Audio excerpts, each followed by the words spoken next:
अस्सलाम वालेकुम। आज हम बना रहे हैं चॉकलेट फज केक। तो चलें इसकी रेसिपी स्टार्ट करते हैं। इसकी रेसिपी के लिए एक स्टील बोल के अंदर आप 1 कप मैदा डाल के छान लीजिए और अच्छे तरीके से छान लें ताकि उसके अंदर कोई लम्स ना हो। फिर उसके अंदर दोबारा 1 और कप मैदा डाल के छान लें, यानी कि टोटल 2 कप जो है ना अपने मैदा छान लेना है। उसके बाद फिर आपने जो है ना इसके अंदर 2 कप चीनी डालनी है। ठीक है, बारीक चीनी लीजिएगा, वाइट कास्टर शुगर। उसके बाद 3/4 कप आप इसके ऊपर स्टेनर के अंदर आप डालेंगे कोको पाउडर, फिर 2 teaspoon baking powder and 1.5 teaspoon जो है ना बेकिंग सोडा और 1/2 टीस्पून जो है इसमें सॉल्ट डालते हैं। अब इनको भी आप छान लें और इसके अंदर 1 टीस्पून कॉफ़ी भी जाएगी, वो भी डाल लीजिएगा और उसको भी छान के डालिएगा। फिर ये जैसे ही सारे ड्राई में इंग्रेडिएंट्स हो जाएंगे कंबाइन, तो इसके अंदर आप वनीला पाउडर डालिएगा। वनीला एक्सट्रैक्ट का पाउडर अगर आपके पास है तो आप वो डाल दें। अब इन सब इंग्रेडिएंट्स को मैं मिक्स करूँगी और इसको अच्छी तरीके से आपने मिक्स करना है ताकि चॉकलेट पाउडर जो है, कोको पाउडर अच्छे से मिक्स हो जाए। अब इसको आप अलग रखिए। अब मैंने दूसरा बोल लिया और उसके अंदर मैंने 1 कप ल्यूकवार्म जो है ना वो डाल दिया है बटर मिल्क। ठीक है, और इसके अंदर फिर आपने गर्म पानी 1 कप, मैंने तकरीबन पौना कप डाला है और बाकी थोड़ा लेटर यूज़ के लिए रखा है। फिर आपने इसमें 2 अंडे डालने और इसको आपने अच्छे से विस्क करना ताकि अंडे मिक्स हो जाए। फिर इसमें आपने 1/2 कप के करीब जो है ना वेजिटेबल ऑयल डाल लेना है जिसकी स्मेल नहीं होती। ठीक है, तो इन सारे इंग्रेडिएंट्स को आप अच्छे तरीके से मिक्स कर लें। और अगर आपके पास वनीला एक्सट्रैक्ट है तो आप 1 टीस्पून डालें या वनीला पाउडर डाल लें। अब ये सारे वेट इंग्रेडिएंट्स को आप ड्राई इंग्रेडिएंट्स डाल के अच्छे से मिक्स कर लीजिए।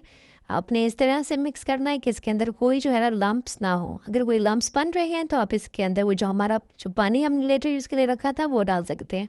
तो उससे देखें लिक्विड ये इसकी कंसिस्टेंसी ऐसे होना चाहिए। फिर इसको मैंने 9 इंचेस ग्रेस्ड पैन के अंदर अब मैं ये मिक्सर को डाल रही हूँ। ओवन को प्री हीट कर लिया करें हमेशा बेकिंग में 15 मिनट के लिए 180 डिग्री सेंटीग्रेड के ऊपर। तो अब हमारा ओवन जो है वो बिल्कुल रेडी है। और ये मैंने दोनों पार्चमेंट पेपर वाले बॉल्स के अंदर 9 इंचेस बॉल्स के अंदर मैंने केक टिन के अंदर मैंने जो है ना मिक्सचर डाल दिए। और इसका जो बैटर की जो कंसिस्टेंसी वो ज़रा रनी होगी, यानी कि लिक्विड सी होगी। तो अब मैं इसको ओवन के अंदर रख रही हूँ, तकरीबन ये 25 मिनट में रेडी हो जाएगा। और इसकी टिप यही है कि जैसे केक रेडी हो आप उसमें टूथपिक या नाइफ डालेंगे, अगर उसके कुछ क्लियर आएगी तो उसका मतलब है केक रेडी है। अब हम इसकी फ्रॉस्टिंग बना रहे हैं अमेरिकन बटर क्रीम। इसके लिए आपने 200 से 300 ग्राम जो है ना अनसॉल्टेड बटर लेना है रूम टेम्परेचर पे। अब आप इसको अच्छे तरीके से, अब देखिए ना इसको अच्छे तरीके से बीट कर रही हूँ। आप बीटर के साथ भी कर सकते हैं, स्टैंड मिक्सर के साथ भी करते हैं और इस तरह के इलेक्ट्रिकल स्पैचुला उसके साथ भी, इसके साथ भी कर सकते हैं। ठीक है, अब इसके अंदर 3 कप के बराबर जो है ना मैंने इसमें कन्फेक्शनर शुगर डाली है और इसको आप अच्छे से मिक्स करेंगे। तो ऊपर से ना आपने इसके कवर कर देना है, कपड़ा डाल देना है, वरना ये इस तरीके से शुगर जो है ना वो बहुत ज़्यादा उड़ती है। और जब आप कपड़ा ऊपर डाल लेंगे तो जो है ना उड़ने वाली सारी शुगर काबू हो जाएगी।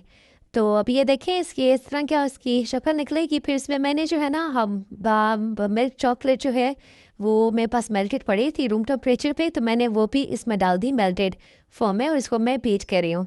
मिल्क चॉकलेट डालने से ना इसको बहुत अच्छी सी एक बॉडी मिल जाती है और इसके अंदर आप ना थोड़ी हैवी क्रीम भी डाल सकते हैं। केक हमारा 20 मिनट से बाद रेडी हो गया था। इसको मैंने इस तरह फॉइल में रखा हुआ है ताकि केक जो है वो रूम टेम्परेचर के ऊपर आ जाए और इस तरह केक नरम भी रहते हैं, सख्त नहीं होते। अब ये हमारी फ्रॉस्टिंग कब तकरीबन रेडी है। मैंने वो फ्रॉस्टिंग बना के थोड़ी देर के लिए फ्रिज में रख दी थी। जब फ्रिज में रखी तो ये थोड़ी सी ना ऐसे स्टिफ हो गई, लेकिन ये वाली जो है ना फ्रॉस्टिंग ये बिल्कुल ठीक रहती है। अदरवाइज़ व्हिप क्रीम के साथ जब भी मैंने बनाई है ना तो वो रनी बहुत ज़्यादा होती है, वो जितना मर्जी स्टिफ हो जाए ना वो कहीं ना कहीं मेल्ट होना शुरू हो जाती है। तो मैं ये अमेरिकन बटर क्रीम वाली फ्रॉस्टिंग बनाती हूँ। और मैंने केक को जो है ना ऊपर से इसके 3 स्लाइसेस किए और अब मैं इसको इसकी लेयर्स के ऊपर आपके सामने इसके फ्रॉस्टिंग कर रही हूँ। ये देखें, तो ये वाली अमेरिकन बटर क्रीम को एक्चुअली केक के ऊपर ना हैंडल करना बहुत इजी रहता है, लेकिन ये आपकी अपने प्रैक्टिस की बात है। कुछ लोग व्हिप क्रीम के साथ कन्वीनियंट होते हैं, मुझे अमेरिकन बटर क्रीम ज़्यादा अच्छा लगता है उसको हैंडल करना। तो और वो थोड़ी स्टिफ भी रहती है, वो रनी नहीं होती। तो अब ये देखें बहुत अच्छे तरीके से केक के ऊपर हर तरफ स्प्रेड हो रही है। अदरवाइज़ व्हिप क्रीम के साथ मैंने जितने भी केक बनाए उनको व्हिप क्रीम को हैंडल करना मेरे लिए बाजू का इतना मुश्किल हो जाता है, लेकिन अब चूँकि मुझे प्रैक्टिस हो चुकी है तो मैं उसको भी हैंडल कर लेती हूँ। लेकिन personally I enjoy more this American butter cream. तो आप तीनों जो लेयर्स में उसमें अच्छे तरीके से इक्वल अमाउंट पे आपने बटर क्रीम लगा के स्प्रेड करनी है। ऑल अराउंड ऊपर से इस तरह करें, फिर साइड से भी आप करेंगे जब आपका फर्स्ट ये लेयर क्रीम के ऊपर आप कोट कर लोगे, बेसिकली इसको हम क्रम कोट बोलते हैं। तो ये क्रम कोटेड केक जो है ना, वो आपने उसको आधे घंटे के लिए फ्रिज में रखना है। तो मैंने चूँकि जो है क्रीम जैसे ही मेरे ये रेडी हो गया था, क्रम कोट डन हो गया था, तो मैंने सिर्फ 15 मिनट्स के लिए केक को रखा था। वो मैंने रिकॉर्ड नहीं किया, लेकिन मैं आपको उसके बाद बताऊँगी कि इस तरीके से जितने भी आपके पास ये फ्रॉस्टिंग के जो टूल्स है ये कर लें। उसको उससे ये होता है कि आपकी क्रीम बैलेंस आउट हो जाती है। तो मैं थोड़ी देर तक मैंने इसको रख दिया था। अब मैं 10 मिनट के बाद जो है ना इसको निकालूंगी।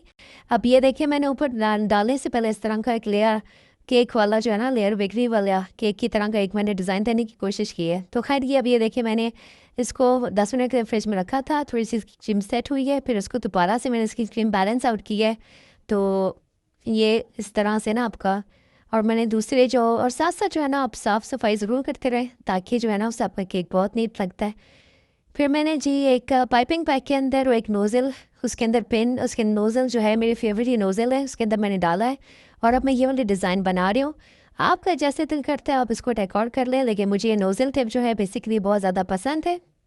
तो इसके साथ फ्रॉस्टिंग करना, ऊपर से डेकोर करना मुझे बहुत ज़्यादा अच्छा लगता है। तो मैंने अपनी फेवरेट जो है ना डिज़ाइन बनाया, जो मुझे जैसे समझ आ रहा था। तो एक्चुअली हमारे घर में एक बर्थडे आज थी किसी की, मतलब मैं घर में एक फैमिली मेम्बर के लिए केक बना रही थी।